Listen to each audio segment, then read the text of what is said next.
Hi, welcome to my review today. Today I'm actually going to be looking at Dapol locomotive. It's a class 73 from Dapol, one of their relatively new class 73s. It's the 4D-006 and it's described as the Intercity Airtour Suisse. So I've never had a class 73. I have had a couple of Dapol locomotives in the past and they've been pretty good. I've been pretty impressed with them.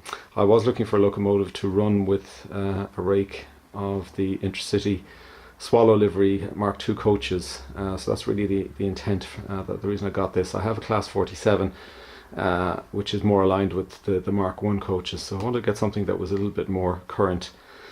So the packaging is it's pretty well the standard packaging you get with a Dapol locomotive.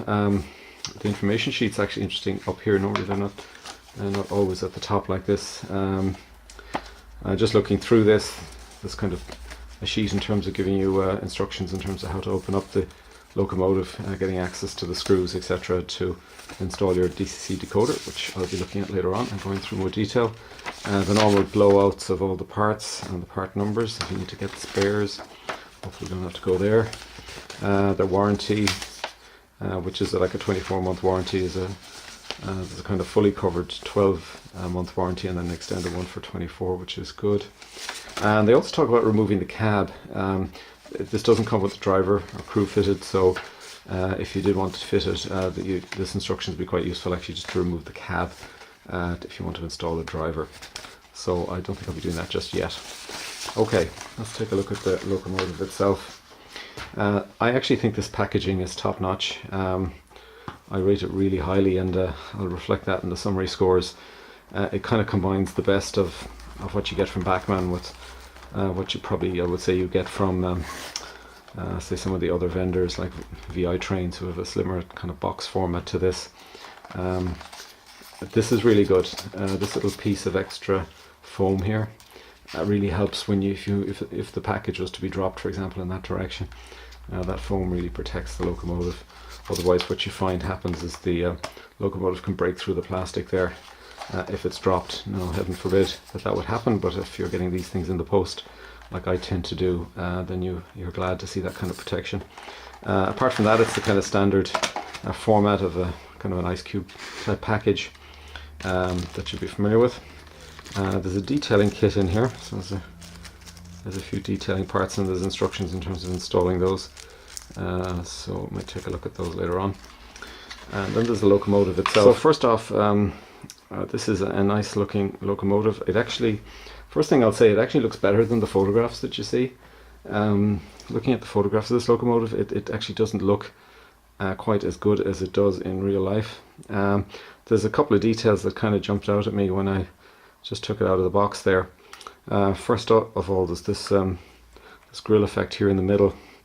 I'll put in some high resolution photos as well into the video so you can see it a bit more detail. Very nice grille effect, you can see right through there. And also on the roof, it looks a very fine grille, and it's on both sides there on the roof. So that's really nice. The glazing looks good, both sides. There isn't a huge amount of detail, obviously some detailing parts we can add to the front there. Still a nice looking locomotive, some real handrails, which is always good to see. The horns on top there. A lot of detail underneath and on the bogies there. Yeah, looks pretty good. A lot of the central detail there and on the other bogie.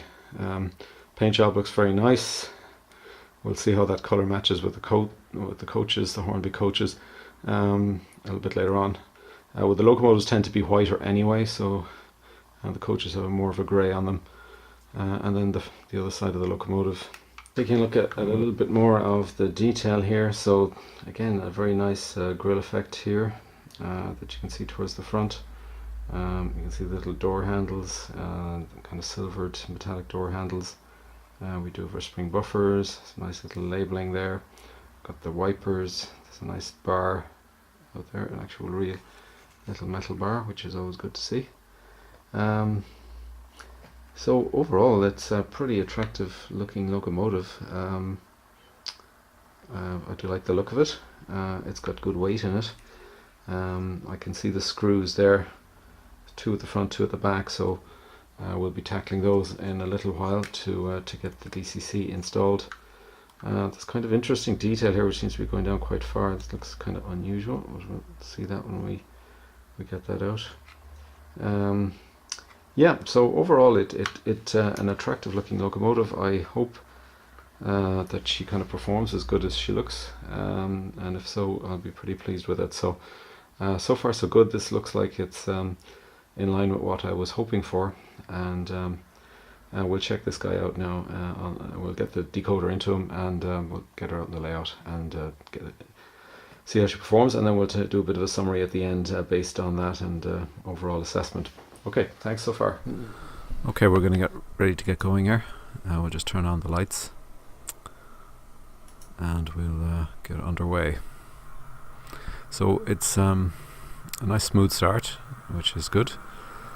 We're pulling a rake of Hornby Intercity coaches in the Swallow livery. Now I do have a coach at the end of this, which is actually one of the new Bachmann Aircon DCC control coaches, so you'll actually see lights on there on that particular coach at the very end. So we'll just keep moving along here and we'll see how things go. I suppose from a colour matching perspective, as expected, it is a lighter colour than the standard coaches, but that's typical for any of the locomotives, so that's not an issue there.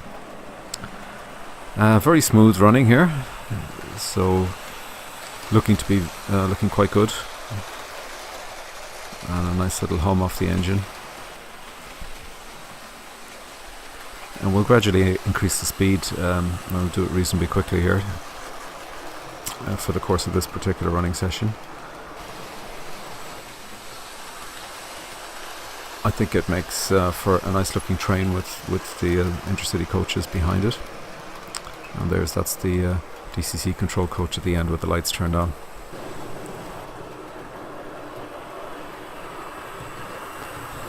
Let's say gradually increasing the speed now as we'll go through the gears. And I suppose you could be forgiven for thinking that this is a really good performing locomotive when you see this particular running session. However, I think there's more to come. There's a whole story behind this locomotive in terms of its performance, which is kind of masked in this particular running session, and I'll talk about that when we get to the end. Speeding it up again here, and some sounds good and looks good. Just bringing it up to the top speed now, the top running speed for the last lap here. The top speed isn't particularly high, I would say.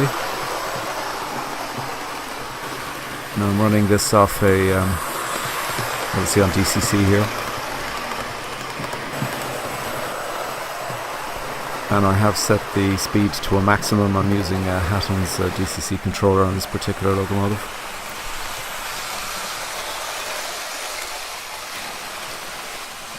And so we're running at max speed at this point.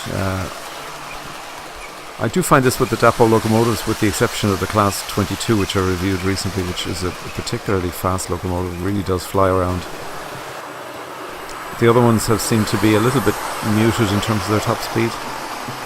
This is the same, but still it's good and performing very smoothly. I didn't have any derailment or any issues like that during the running session, so it actually did perform well.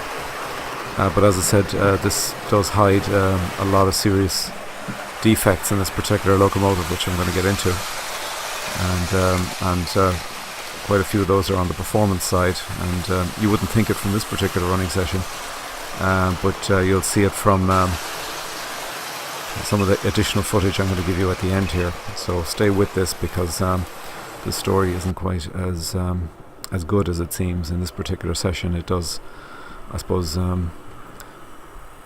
act as a kind of a false view as to how good this locomotive is performance-wise. But it is good to see. It did do a good running session. What you've seen is how it performed, but it does hide a lot of issues that are under under the surface here, and we'll get into those. So just coming to a very gradual halt. I slowed this one down gradually to show the smoothness of operation, and it is smooth. There's no issues there in stopping. So now let's take a look at the B-roll footage of some of the problems I found. Now I started testing this on a DCC circuit initially, and now it's on DCC here. You can see the performance when there's no rake of coaches behind it to give it any momentum to get it through that points. It stops, and effectively it's like a reset of the DCC controller, and it starts up again itself. I didn't have to push it to get it started. See, that one started actually quite quickly. So I have a few of these, and they're all kind of showing this kind of poor performance over the points. And this is the same express points that are in the running session actually. And when you do have a rake of coaches behind this, and you've picked up any level of speed at all, it will get you through the points. It'll basically, the momentum of the coaches will push the locomotive through. You'll see the lights flicker, as you see, just saw them there flicker as we went through. Now I have a few examples of where it actually does come through successfully. So when the locomotive does warm up, it does tend to perform better, and you'll see that over the next few here. So going really slowly there, and goes through without a problem. So it can really deceive you into thinking that the performance is better perhaps than it is. We'll come back again here just to show you another slow run through here. And there we go again, and it looks okay. Okay, let's get into a summary, and then we'll start talking about some of those problems I was mentioning. So this is a class 73 diesel, and that's in the Intercity executive livery. It is 21 pin DCC ready, and it has directional lighting, and again I'll talk about those problems there as well. It does have extra features such as the cab lighting, but one of the problems here is that can't be turned off. It does have spring buffers, and it does come with a detailing kit. Pricing is quite interesting. It's selling at a reduced price these days, and that probably because of some of the issues with it. But I have seen it originally priced in the 120 to 145 range, which is a lot for a locomotive with this level of poor performance. But it does seem to be getting discounted these days, and I assume that's because of the issues that people have had with it. So I think the next thing we'll do is we'll take a look at some of the problems before we get to the scorecard.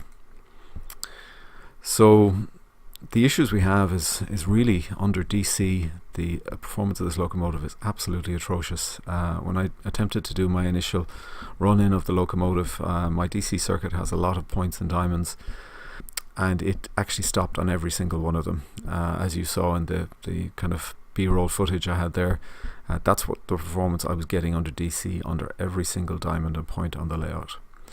So absolutely atrocious performance. The reasons behind this, and I originally thought I may have had a faulty locomotive and I was all set to return it, but I did some checking on the web, and I've got some links in the description.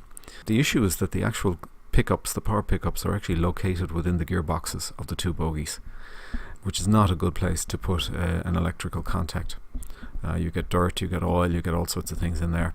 I was wondering why I couldn't see the pickups when we were actually doing the initial look at the locomotive, but as it was, that they are within the actual gearboxes of the two bogies.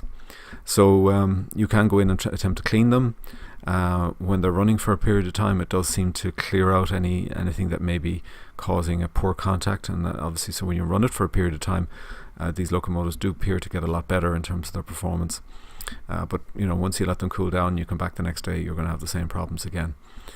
The long-term fixes that are on the web show adding additional external pickups, which essentially replace what's happening for the internal ones. Again, there's a link in the description that covers an example of that.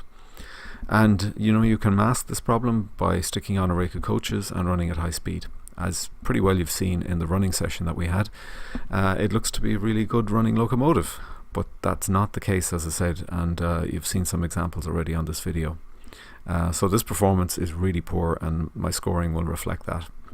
There are issues with the lighting. The directional lights are actually the wrong way around when you get it out of the box.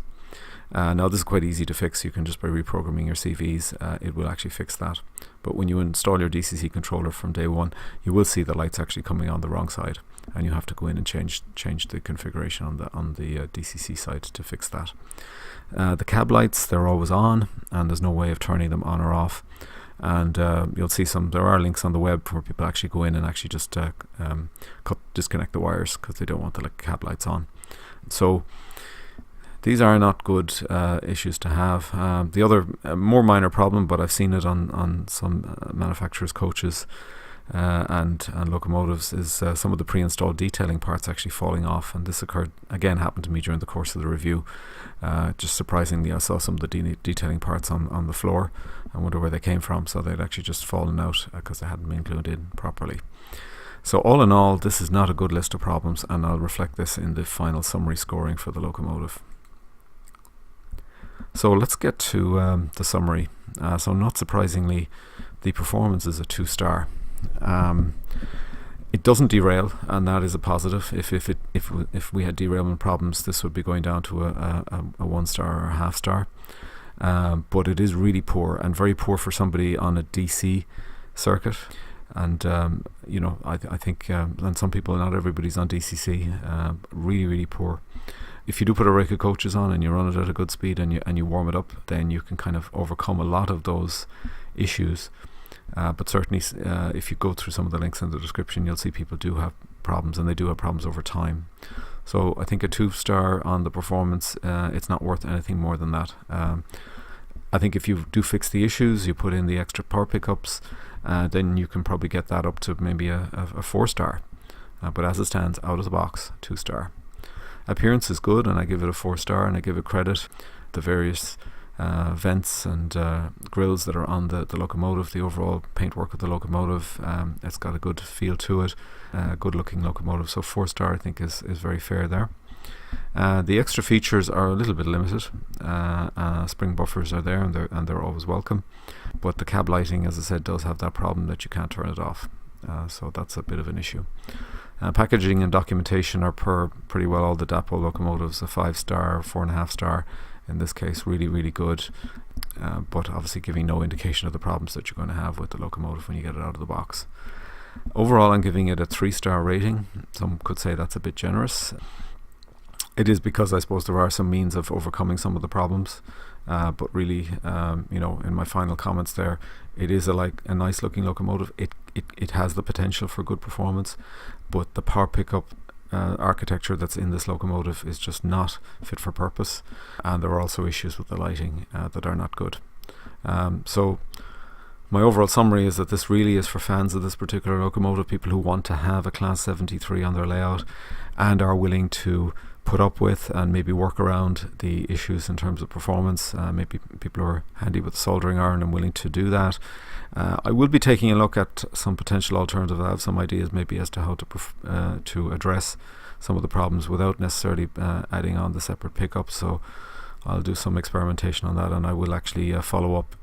If I have any success with that, I will certainly share that with you on another video. But overall, very disappointing from Dapol. This is not good quality, and this locomotive I think is really let down by some serious design flaws.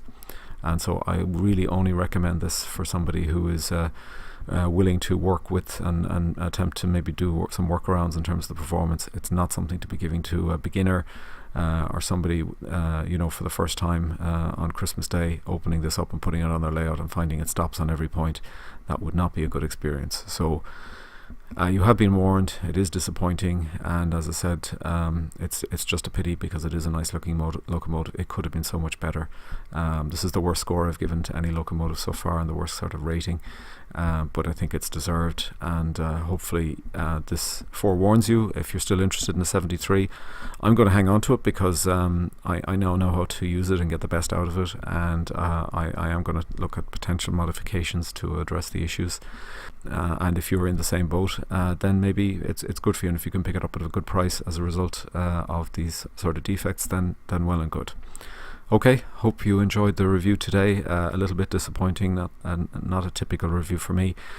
If you're interested, please subscribe to the channel.